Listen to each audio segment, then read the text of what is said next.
Hello, good morning guys. Papakita ko lang sa inyo itong balik, yung brand niya is Taco, ang model niya is C211 or 211. So, um, kabibili lang namin ito. Bale, noong nakaraang linggo, pumili ako ng Xiaomi C400. Ganito rin yung shape niya, pero Xiaomi siya, then mas mahal siya. Ito, bili ko nito is 1.3. Then, una mong gagawin is mag-download ng Taco app, which is nagawa ko na. So, papakita ko lang sa inyo na worth it talaga yung Taco.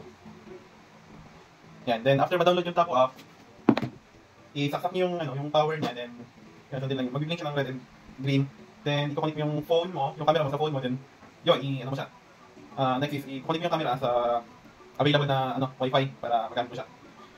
Then kapag nagsiset up ka, lalabas naman doon, meron kang choice kung i-avail mo yung kanilang cloud storage or hindi. Since meron naman akong 128 GB na memory, for the meantime, yung memory ka lang muna, hindi mo na ako nag sa cloud. Mismong application, i-video ko lang siya.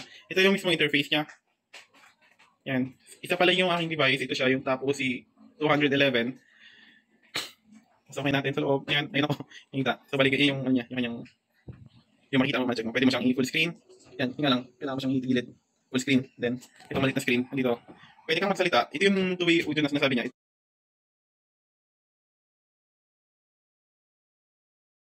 Then, sa pan-tilt naman tayo. Ito yung para makontrol mo yung camera.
Yan lang.